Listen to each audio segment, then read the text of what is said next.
In a world fragmented by bombs and borders, a young Syrian carries invisible scars and a whispered promise.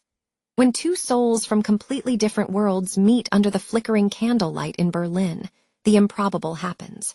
A story that makes us question, how far can we walk for love? And who truly builds the bridges we cross? Yusuf al-Hamid learned to measure walls and silences in Aleppo. Before the bombs, he helped his father in the family's small cafe and taught Lena to distinguish the scents of cardamom and cinnamon. One night, an explosion took his father. Months later, another took Lena. He was left with his mother, who, with tired eyes, whispered to him, "Go, walk for us." The 24-year-old had calloused hands from learning the trade of a mason early on. In his father's cafe, he was a barista with an easy smile who served steaming drinks in colorful cups to tourists and neighbors. But now, looking at those same hands, he saw only what they couldn't hold. His father's life, his 13-year-old sister's laughter. Without money for safe routes, Yusuf gathered folded maps, an Arabic New Testament given by a volunteer, and a photo of Lena holding a school violin. In the girl's eyes, he saw the same determination as his mother's when she said goodbye at the border, promising that one day they would reunite. The Syrian sky, once painted with stars he knew by name, was now shrouded in smoke. His neighborhood, with stone houses and flowered balconies, was now a labyrinth of debris and memories. He crossed abandoned villages, burned-out tires, and railway tracks. The silence of the nights in the desert was interrupted only by the wind and the stories of his fellow travelers. It was on one of those nights that he met Omar Rahmani, a young 29-year-old teacher with a contagious smile and stories about a city called Berlin, a metropolis with majestic bridges, where people still lit candles for strangers. In Berlin, Omar would say, as they shared the last piece of bread, the bridges are not just passages but symbols. They connect past and future, differences and similarities. That's where I want to start over. Yusuf listened attentively, imagining a life beyond war, where prayers were not interrupted by sirens. When Omar disappeared in the chaos of a border station, Yusuf made a silent promise. He would reach Berlin, not just for himself, but for Omar, for Lena, for his father, for all those who lost the chance to start anew. On the other side of the continent, Keisha Weiss grew up among models and boardrooms. Her father, a titan of German construction, dreamed of seeing her as president of the Weiss Bau and Art Group. Her mother, Helena, just dreamed of protecting her from the world. Keisha's blue eyes, penetrating like her father's, viewed the world with a mix of curiosity and determination. At 28, having graduated with honors in architecture, Keisha was the pride and constant concern of Helena. Since losing her husband to a heart attack when her daughter was only 17, Helena had become even more protective. Elegant and discreet, the 60-year-old woman carried her mourning with dignity, but the fear of losing her daughter as well was always present in her watchful gaze. It was on a missionary trip with the church after her father's death that Keisha discovered another type of building, uplifting people. In Berlin, in the Kreuzberg district, she founded a wing of the Weiss Foundation for the reception of migrants. Her office, overlooking the Spree River, had walls covered with designs of shelters and community centers. The true architecture, she would tell the reluctant advisors, is not measured in square meters, but in transformed lives. Photographs of her serving soup in shelters made headlines in national newspapers, sometimes praised as an example of social responsibility, other times accused of humanitarian marketing. On silent nights in her penthouse, Keisha prayed for discernment and for someone who would love her beyond her last name, someone who understood the weight of the world and still chose kindness. Pastor Marcus Engel, at 56 years old, was the unlikely link between these two worlds. With graying hair and hands showing years of practical work, he led the São Lucas Church in Kreuzberg and its refugee shelter with the same serenity with which he conducted Sunday services. For him, faith was not theory, but a daily practice of love. It rained that autumn Saturday. The São Lucas Church shelter was bustling, soaked coats drying on makeshift racks, the breath of hot tea fogging windows, shy laughter in different languages creating a peculiar symphony. Pastor Marcus was adjusting generators when, suddenly, the power went out across the entire block. Amidst the sudden darkness, the glow of candles began to spread like tiny earthly stars. Keisha, wearing a simple apron over elegant clothes, was handing out bowls of hot soup. Yusuf, with the worn-out shoes of someone who had crossed continents, helped push tables closer to the windows, trying to make use of the little light that remained. "Dank," he murmured in hesitant German, receiving the bowl from her hands. "Please, I am Keisha, if you need anything," she replied, noticing the young man's tired but determined eyes. "Yusuf, I need. Work for the hands," he pointed to the tables he was organizing. "The mind rests when the hands work." She smiled. She recognized in the phrase an echo of her own grief, of how she had plunged into projects after losing her father. For 2 hours, they talked while organizing blankets and chairs. He spoke about Aleppo, without mentioning the bombs, only the colors of the market and the aroma of coffee. She talked about architecture, without mentioning wealth, only the beauty of creating welcoming spaces. Under the persistent rain and the flickering candlelight, the encounter rearranged the internal map of both. In Keisha's routine, a name emerged that made the night prayers sound clearer. In Yusuf's journey, a face that reminded him of the sunrise over the Mediterranean. In the following weeks, Yusuf began returning to the shelter to fix broken shelves, paint peeling walls, and help in the community kitchen. Keisha, without realizing it, adjusted her meeting schedule to be around in the afternoons when he showed up. "The city has so many bridges," he said one afternoon on the shelter's terrace. The gentle September wind tousled his black hair as he looked at the horizon. "In Aleppo, we crossed streets. Here I cross waters. It's different." "Bridges carry stories," she replied, leaning on the railing beside him. "I like to think that God is the one who holds the beams when we think we're going to fall." Yusuf watched her for a moment, surprised at the depth of that woman who seemed so confident but carried her own struggles. He opened the worn backpack and showed the photo of Lena with the violin. "I walked alongside her. Sometimes I think my future needs to have the sound she never played." "Maybe you can still hear it," Keisha said, her voice choked with sudden emotion. "I lost my father early. For a long time I tried to build structures to silence the emptiness, but I discovered that people are the true architecture." Their friendship deepened like moss between the ancient stones of the church courtyard. There were simple laughs, like when Yusuf made mistakes in German and Keisha patiently corrected him, and there were full silences, where their hands sometimes touched accidentally when passing a book or a cup of tea. Pastor Marcus, aware of the invisible currents that were forming, prayed for both. "Lord, if this is yours, confirm it. If not, guard their hearts." The first story broke on a gray Monday. Eris falls in love with refugee in shelter funded by her own family.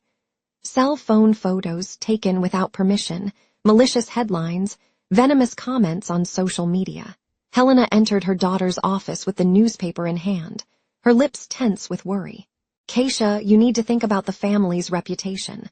The foundation. Everything your father built." Emergency meetings were called. A foreign investor threatened to withdraw funds from Weiss Bow and Art if romantic scandals continued to tarnish the company's name. At the shelter, curious glances followed Yusuf, turning safety into discomfort. "I can bear them talking about me," Keisha said to Yusuf, her eyes teary as they walked along the spree on a cloudy afternoon. "But I don't want them to destroy everything my father worked for. The foundation helps so many people." "I don't want to be a burden," Yusuf replied, feeling his chest tighten with that all-too-familiar pain of imminent loss. "Nor a public relations project. I'd rather distance myself than fracture your home." He stopped going to the shelter. He found temporary jobs on anonymous construction sites where his masonry skills were useful and no one asked his surname or his story. At night, sitting by the edge of a bridge, he read the Psalms from the crumpled little book. "Those who sow in tears shall reap with joy." Keisha, in turn, went up to the rooftop of her apartment and looking at the river that cut through the city like a silver artery, entrusted Yusuf's name to God, asking that if it was true love, it would return at the right time. In meetings, she advocated for professional insertion programs for refugees without mentioning specific names. Without contact, they faced different but equally intense trials. Yusuf received a notification. His asylum request had been postponed, and a new interview would be necessary. Without a fixed translator, he feared he wouldn't be able to adequately express his story. The day before the interview, he encountered a street violinist in the subway playing a Syrian melody. For the first time in months, he cried in public, letting the tears wash away part of the accumulated longing. He decided he would tell everything, about Lena, about Omar, about his mother waiting for news in northern Syria, about a heart learning to love again. Keisha, pressured by administrative advice and financial reports, proposed a new program to the Foundation Board, job scholarships in public works for qualified migrants. She was accused of personal interest by an elderly advisor who waved the newspaper with a photo of her and Yusuf. That night, she asked her mother for a frank conversation. "Mom, reputation without compassion is just a facade. I love you, and I honor Dad's memory, but I can't deny what I believe in." Helena Weiss adjusted the pearl necklace, a gesture she always made when she was nervous. Her eyes, so much like her daughter's, revealed her internal conflict. "I fear you might get hurt, Keisha. Not because he is poor or a refugee, but because the world is cruel to those who dare to cross certain borders. Then walk with me, Mother. Don't leave me alone on this bridge." Helena didn't promise anything at that moment, but her eyes softened, and she touched her daughter's face with tenderness, a rare gesture since Keisha had left adolescence. On the day of the asylum interview, the designated interpreter did not appear. The official sighed heavily, checking his watch. No translator, no hearing. Yusuf felt the ground disappear beneath his feet. Another postponement meant more months of uncertainty, perhaps the impossibility of bringing his mother to safety. That's when hurried footsteps echoed in the hallway. Keisha, with a temporary badge and an official letter from Pastor Marcus, entered the room breathless. "I'll translate. I speak basic Arabic and know your story. Please." The official hesitated, looking distrustfully at the elegant woman who claimed she could translate. Pastor Marcus, who accompanied her, reminded him of a regulation article allowing volunteer translators in exceptional cases. They accepted. Yusuf and Keisha looked at each other, as if finally standing on the same riverbank after being separated for a long time. The interview was long but clear. When Yusuf described how he lost Lena and said, "I walked for her and found someone who taught me that God builds homes with people," the room fell silent. Even the most skeptical employee seemed moved. Days later, at dusk, Pastor Marcus organized a small celebration in the church courtyard. Candles illuminated simple tables with homemade bread and warm soup. Helena Weiss appeared discreetly, wearing a scarf over her gray hair. Keisha and Yusuf approached the nearby bridge. The sky poured liquid gold over the waters of the Spree. As if following an invisible script, a street violinist began to play, the same Syrian melody that had made Yusuf cry in the subway. Keisha squeezed his hand, feeling the warmth that had crossed continents to find her. "It's not chance," she whispered, looking at the musician and then at Yusuf. "It's purpose," he replied, his voice choked with emotion. "Lena would like this." Yusuf took a deep breath. Without rehearsals or planning, he knelt before her. He didn't have expensive rings or family jewels, but he took a blue ribbon from his pocket, the same ribbon that had kept Lena's photo intact throughout the journey. "Keisha Weiss, would you cross this bridge with me?" "Forever." The candles around flickered as if they were applauding. Helena, a few meters away, discreetly wiped away a tear. Pastor Marcus smiled, silently blessing the moment. "Love is the bridge that God does not allow to crumble." 40 years have passed since that golden evening on the bridge over the Spree. Today, the small apartment in Kreuzberg has been replaced by a simple house on the shores of Lake Wannsee, surrounded by flowers and memories.